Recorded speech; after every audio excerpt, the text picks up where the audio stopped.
In a small village nestled beneath the shade of ancient trees, there lived a woman named Adama. Adama was known for her kindness and wisdom, but there was one thing that set her apart from the other villagers: she had borrowed death. It was a secret that weighed heavily on her heart, and one she could not escape from. Little did anyone know, her decision to borrow death would change the course of her life and the village forever.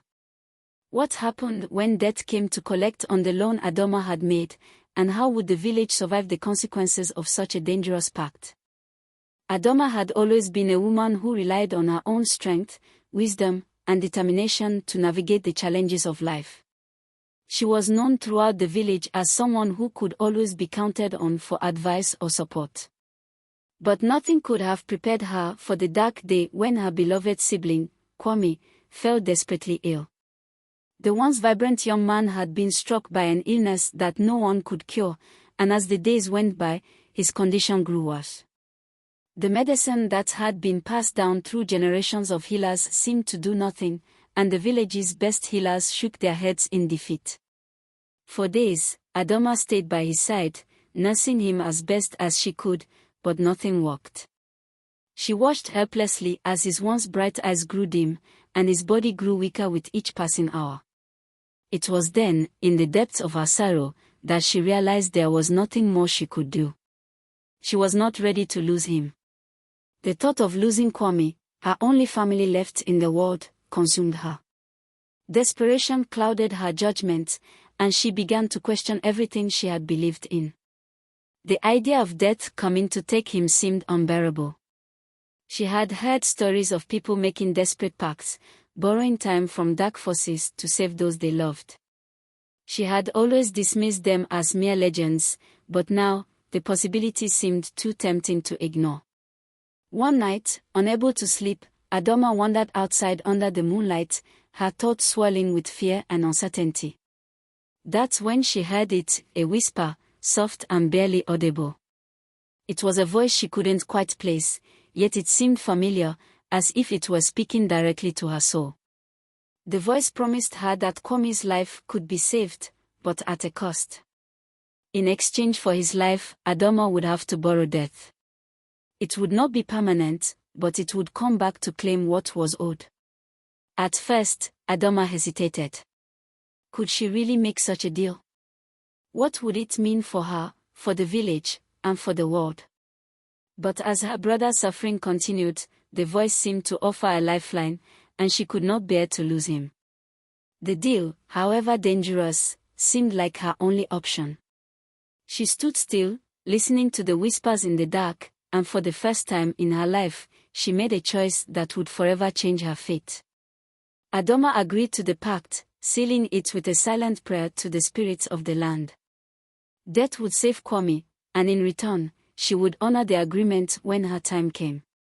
No one else in the village knew of the pact she had made, nor did they need to.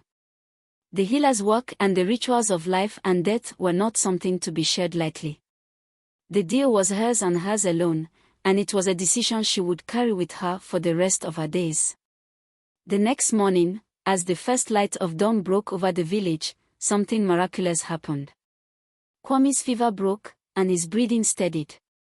His strength began to return as if by magic, and within a few days, he was back on his feet, his vibrant energy restored. The village rejoiced, and Adama's heart swelled with relief and gratitude. She had saved her brother, and the debt she had incurred felt like a small price to pay in comparison to the joy of seeing him healthy once more. But deep down, there was a nagging feeling in her heart.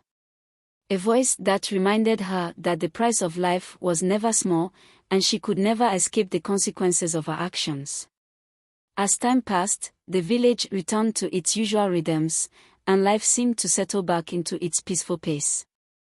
But for Adama, every moment felt heavy.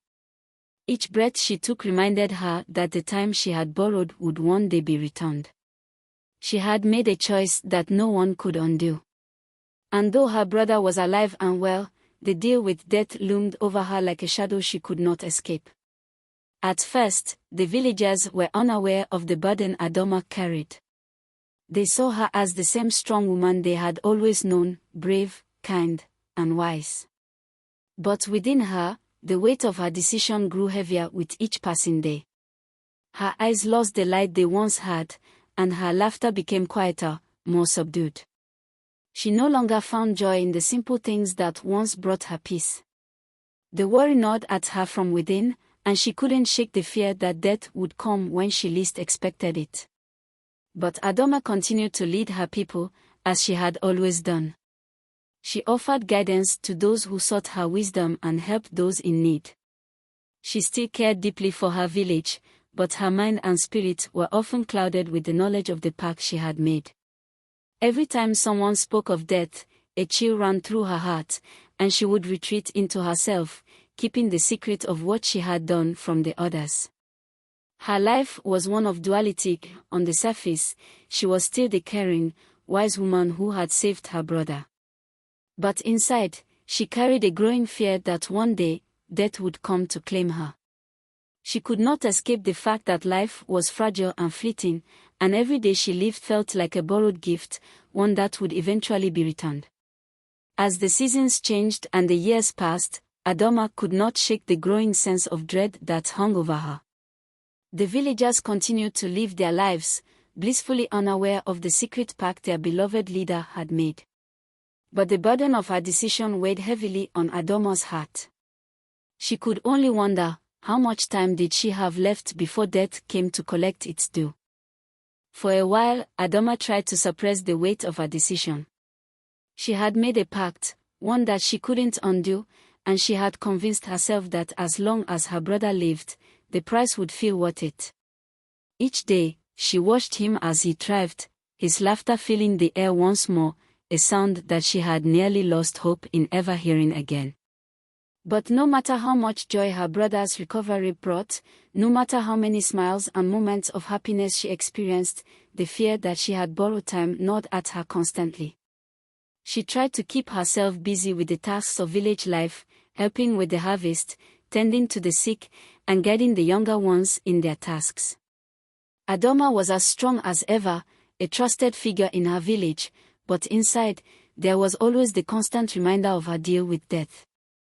She could feel it in the quiet moments, the silences before sleep, in the way her heart would race at the slightest change in the air. The breath of life felt like it was slipping through her fingers, as if it were an unspoken promise that she had made to the spirits that she would one day pay back. The villagers, who once looked to her with admiration, began to notice the changes in Adama. They could see the toll that the years of responsibility had taken on her, even though she had never shown signs of weakness before. She had always been a pillar of strength for the village, a woman who could weather any storm. But now, her face seemed more drawn, her eyes weary. The light that had once radiated from her seemed dimmer, and the cheerful spark that once filled her was now just a flicker. Still, she refused to show them the fear that lay hidden within her. She continued to live as though nothing had changed, continuing to serve her people, even if it meant ignoring the constant ache in her soul. One evening, as the village gathered by the fire for the evening storytelling, Adama sat with the elders, watching the flames flicker and dance. The laughter and chatter of the villagers filled the air, but Adama could not fully join in. Her thoughts wandered back to the deal she had made. She glanced at her brother, who was laughing with some of the other men, and her heart swelled with both love and anxiety. She had saved him. But at what cost? The deal had been struck with death itself. Was there any way she could undo it? As the elders told their stories, one of the older men spoke of a time when death itself had been tricked, and the souls of the dead had been borrowed for a time. The elders spoke in hushed tones, warning of the price that was always paid when one tried to escape death's grasp. The words hit Adama like a stone in her stomach, and her thoughts raced. Was there any hope for her? Could she somehow get rid of this weight, this unspoken pact that weighed her down? That night, after the stories had ended and the fire had died down, Adama lay in bed staring at the ceiling. The shadows of the night stretched across the walls, as silent as the truth she had been trying to avoid. She could feel the weight of the moon's glow as it filtered through the window, as if it were watching her, waiting for her to act. Her thoughts turned back to the bargain she had made. In those quiet moments, she realized that she could not escape death's grip forever. She could feel its presence, just as sure as the breath that flowed in and out of her chest. She had borrowed time, but how much longer could she hold on to it? The next morning, she awoke with a new sense of purpose. The fear and dread that had consumed her seemed to be replaced by something else, a determination to face whatever consequences awaited her. She could not continue to live in the shadow of her decision. She had to find a way to make peace with the pact she had made, or at the very least, face the reality of it. Adama decided to seek guidance once more, this time from the wise women of the village, those who were known for their deep spiritual knowledge. She had always trusted their insights, and she hoped they could offer her a solution. They were women who had seen the forces of nature and the spirit world, who understood the delicate balance between life and death. Perhaps they could help her find a way to return the time she had borrowed. Perhaps they had knowledge that could free her from the weight of the pact. The journey to seek their counsel took several days, and as she walked through the dense forest, Adama's heart raced with anticipation and dread. She had never felt so uncertain. The voices of the wise women, always calm and filled with understanding, had always given her a sense of peace. Now, she wasn't sure if they could help her with the problem that had become so overwhelming. Was there a way to undo a bargain made with death? When she arrived, the wise women welcomed her with open arms. They listened intently as Adama explained the situation, the deal she had made with death, and the toll it had taken on her soul. The women exchanged glances, and then one of them, a woman named Afia, spoke in a soft but firm voice. Adama, you have walked a difficult path. But you must understand that death is a force that cannot be escaped. It is not something that can be bargained with or reversed. But what you can do is come to terms with the pact you have made. The cost will be paid, but it is how you live until then that matters. Your choice, your bravery, and your love for your brother, these are the things that will shape your fate. It is not death itself that defines us, but how we live in the time we are given. The words, though filled with wisdom, did not offer the immediate solution Adama had hoped for. But as she sat with the wise women, she realized that perhaps her true struggle had never been with death itself, but with her own fear of it. She had allowed fear to control her every thought, and in doing so, she had never truly lived in the time she had been granted. It was time to let go of that fear and live fully, accepting the price that would one day come due. Adama had traveled far and wide, seeking the wisdom of the elders and spiritual guides, hoping for a solution to the pact she had made with death. But the words of the wise women she had encountered kept returning to her. It is not death itself that defines us, but how we live in the time we are given. These words echoed in her mind as she walked back into the village, her heart heavy with the knowledge that no bargain could truly escape the inevitable return of death. Yet, she also felt a strange sense of relief, a quiet understanding that while death could claim her when the time was right, how she lived in the days before that moment was still hers to control. She returned to her people with newfound resolve, even if the fear still lingered in her heart. The villagers noticed a change in her demeanor. Adama's steps were slower now, less hurried, but there was a calmness in her eyes that had not been there before. She walked with purpose, with the weight of her past decision now tempered by the realization that the time she had borrowed had a purpose. Kwame, her brother, still walked beside her, his presence a reminder of why she had made the pact in the first place. He seemed unaware of the internal battle she had been waging, and for that, she was grateful. Her people, who had once regarded her as an unshakable figure of strength, now saw her as a woman who had accepted the complexities of life. They no longer expected her to have all the answers, but they did see that the woman they had once known was different, freer, perhaps, in some ways. Adama spent her days helping others, just as she had before, but her actions had shifted. She no longer walked from a place of fear or pressure. She knew her time might be limited, but rather than drowning in anxiety, she now embraced each moment.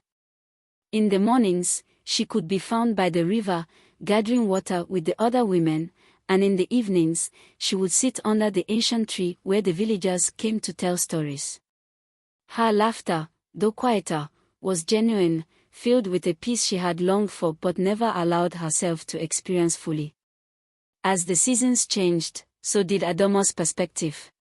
She had always been deeply connected to nature, to the earth beneath her feet, but now, she saw it all with new eyes. The sunrises seemed brighter, the laughter of the children echoed louder, and the wind that rustled through the trees carried a soothing melody. Life, she had learned, was fragile, yes, but also incredibly beautiful.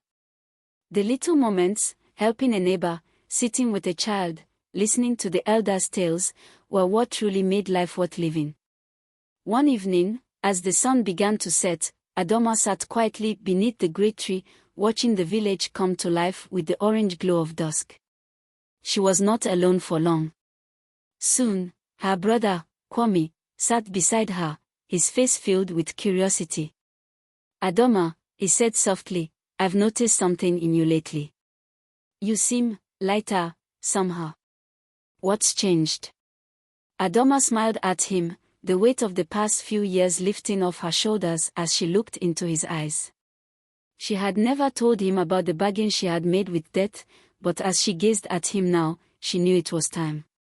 The time for secrets was over. The time for living fully, truthfully, was now. "Kwame," she began gently, her voice steady despite the emotions welling up inside her, "there's something I've kept from you. You know that when you fell ill, I made a deal with death. I borrowed time to save you. It was a decision that I thought was necessary to keep you here with me, but it has cost me something I didn't understand at the time." Kwame looked at her with confusion, then concern, but Adama continued. "I've spent years living in fear, holding on to the knowledge that death would come back to claim me. But the truth is, it was never the death I feared, it was the life I had not yet truly lived. I didn't understand that every moment I spent worrying about what was coming was a moment I could have spent fully living. I was given time, yes, but the way I spent that time was up to me." Kwame remained silent for a moment, processing her words, and then gently reached for her hand. "Adama," he said softly, "I never knew the weight you carried. You've always been the one who carried the burden for us all. But what you've learned is something we all must understand, that life is about more than just surviving. It's about living fully, fully present in every moment, no matter how brief it may be."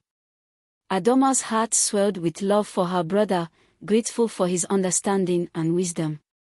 In that moment, she knew that she had not only saved his life but had been given the chance to truly live hers. As the days passed, Adama's inner peace continued to grow. She no longer carried the heavy burden of her pact with death, though she still knew that her time was borrowed. But she had come to accept that death would come when it was meant to. What mattered now was how she chose to live in the time she had. Every smile, every shared meal, every conversation with a friend, these moments were her true worth. She had learned to breathe again, to embrace the present, and to cherish every second. The village, too, seemed to thrive in a new way. As Adama shared her insights with them, they too began to live more intentionally. The elders spoke of the importance of living in harmony with the world, of appreciating the fleeting moments that made life precious. The children grew up with a new understanding of the world around them, not as a place to conquer, but as a place to be present in, to cherish every moment. Adama's story became one of legend, not for the bargain she had made, but for the wisdom she had gained through her sacrifice. It wasn't about death, it was about living. And in living fully, Adama had given more than she had ever imagined. Her life, once burdened by fear, had become a beautiful testament to the power of presence, love, and the value of every breath. As the months passed, the lessons that Adama had learned began to take root in the village. Her transformation from a woman burdened by fear to one at peace with herself and the world around her became a guiding light for those around her. The villagers, once living in a state of uncertainty and constant struggle, began to change their way of life. Adama's wisdom and acceptance of her fate had set them on a path of deeper understanding, and they started to embrace the fleeting moments of life more fully. Adama had come to terms with her pact, accepting that while her time had been borrowed, it was the time she lived that mattered most. With each passing day, she found new ways to live with purpose, to connect more deeply with those around her, and to savor the small joys that often go unnoticed in the rush of everyday life. And as she shared her experiences with the villagers, they too started to let go of their fears. They stopped rushing through their days, living more in tune with nature and the rhythm of the earth. One afternoon, as the sun began to set, Adama stood at the edge of the village, looking out at the vast horizon. She felt a deep sense of peace in her heart, a feeling she had never known before. She realized that life, in all its unpredictability and impermanence, was beautiful in its own way. There was no need to fear death, it was simply a part of the cycle of life, a natural force that would come when the time was right. What mattered was how one lived in the moments they had. It was these moments that shaped the legacy they left behind. Kwame joined her by the river, his familiar presence a reminder of the love that had driven Adama to make the pact in the first place. He had grown stronger, not only physically but emotionally, and had come to understand the depth of his sister's sacrifice. He had watched her struggle with the knowledge that her time was borrowed, and yet, he had seen her rise above that fear, embracing life fully despite the uncertainty that loomed over her. In his eyes, Adama was no longer just his sister, she was a teacher, a wise woman who had shown him the way to live with gratitude and presence. Adama turned to him and smiled, her face radiating the serenity that had come from her acceptance.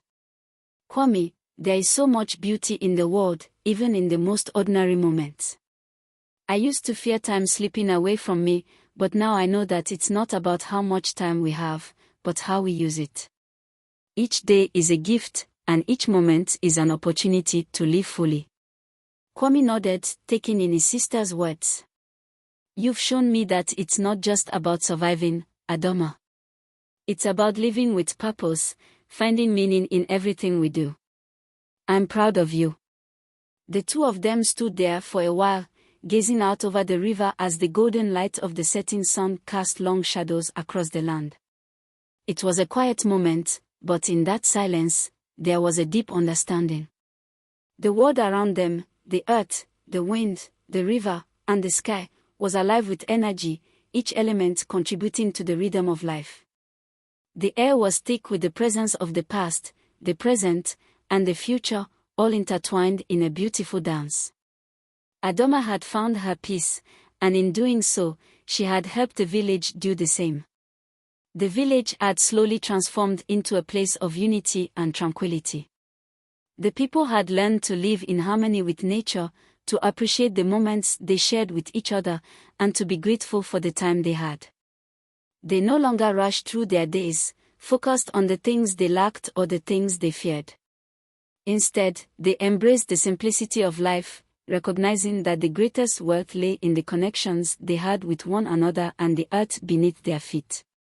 One day, a stranger came to the village. He was a traveler from a far-off land, weary from his journey. When he arrived, he was greeted warmly by the villagers, who invited him to sit by the fire and share a meal. As the night fell, the stranger listened to the stories of the village, stories of a woman who had once borrowed death and then found the true meaning of life. The villagers spoke of Adama with reverence, not because she had made a pact with death, but because she had shown them how to live in the face of it. The stranger asked, "What is it that you have learned here? What is the secret to the peace that surrounds you?" An elder, who had lived through many seasons, replied, "We have learned that life is a gift, and we must use it wisely. We no longer fear the passing of time, for we know that it is not about how long we live, but how we live. We are not defined by what we have or what we've lost, but by how we connect with each other, with the earth, and with the breath of life itself. The stranger sat in silence, absorbing the wisdom in the elder's words. For the first time in his life, he realized that peace was not something that could be sought through material wealth or endless striving. Peace came from acceptance, from living with purpose and mindfulness, and from recognizing the beauty in the present moment. Adama, who had been listening from across the fire, smiled to herself.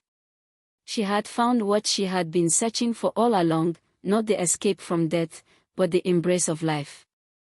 In accepting the terms of her pact, she had discovered the profound truth that life, in all its impermanence, was precious. The moments of connection, love, and understanding were the true treasures. As the seasons continued to change, Adama's story lived on, passed down from generation to generation. Her name was spoken with reverence and love, not for the bargain she had made, but for the wisdom she had shared. She had taught the village that life was fleeting, but it was also beautiful.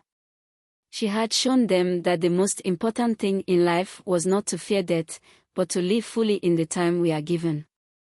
Adama's teachings continued to shape the village in ways that went beyond what she could have ever imagined. The wisdom that had been passed down to her, though born from a painful bargain with death, had become a foundation for the way the village lived. The legacy she had built wasn't just about the lessons she had shared, but about the very nature of the community that had embraced her teachings. The village had become a place where every person, no matter their age, understood that life wasn't something to be feared but to be lived in fullness and appreciation.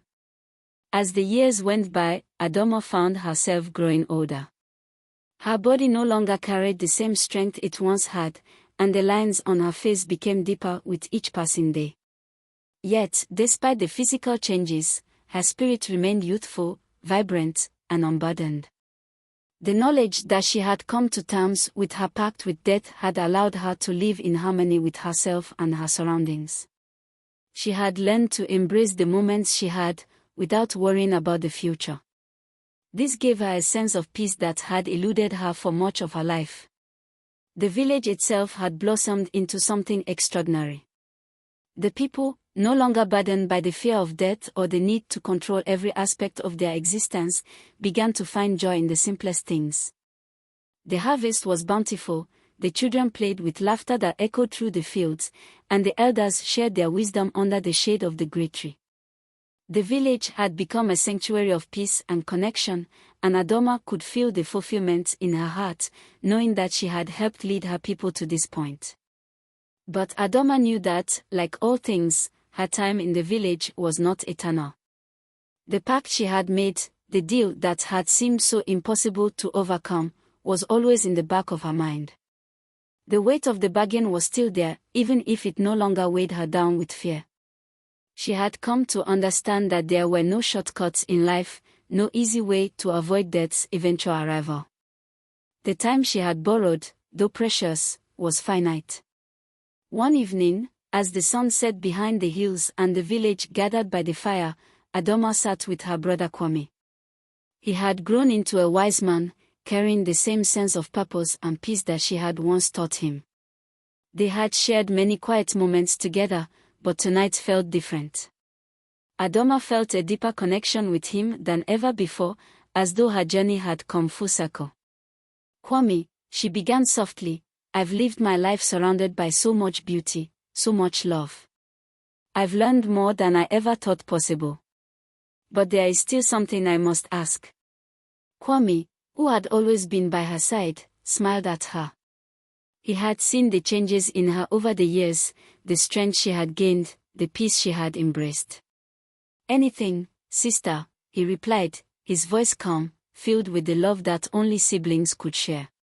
Adama's voice faltered slightly, but her heart remained steady. I know my time is coming. The bargain I made with death, it's not something that can be avoided forever. But I feel ready. Ready to face it without fear, knowing that I have lived fully. But I want you to understand something, death does not take away the lessons we learn, nor does it erase the love we give. It simply changes the form in which we exist. I have lived the way I was meant to, and now, I am at peace. Kwame placed his hand on hers, the touch gentle yet firm. You have shown us all what it means to live with purpose, Adama. Your journey, your teachings, they have changed us all. When death comes, it will not be an end but a transition. You have given us everything we need. Adama smiled, her heart swelling with gratitude. In that moment, she knew that her life had mattered, not just to her, but to everyone around her. Her decision to borrow death had been the beginning of a journey that had shaped not only her own life but the lives of the villagers as well. She had given them the greatest gift of all, the ability to live with purpose, to embrace the present, and to understand that life's fleeting nature only made it more precious. The days that followed felt like a beautiful continuation of the peace she had found. The village thrived, and Adama continued to offer her wisdom to those who sought it. Yet, there was a deep knowing in her that the time was near. Death, as promised, was coming to collect its due, but Adama had no regrets. She had lived more fully in the years she had left than she had in all her previous life. She had embraced the fullness of being, of connection, and of presence. And so, when the time finally came, it was not with fear but with acceptance. One evening, as the village settled into the calm of the night, Adama lay down beneath the great tree, the place where so many stories had been shared. Kwame and the villagers gathered around her, offering their love and gratitude. Adama's final breath was not a sorrowful one, but one filled with peace and contentment. She had lived her life as it was meant to be lived, fully, with love, and without regret. Her story, the woman who had borrowed death and learned to live with it, became a legend in the village. It was a story told to every child who grew up in the village, a tale that carried with it the wisdom of a woman who had shown them how to live in harmony with life's inevitable cycles.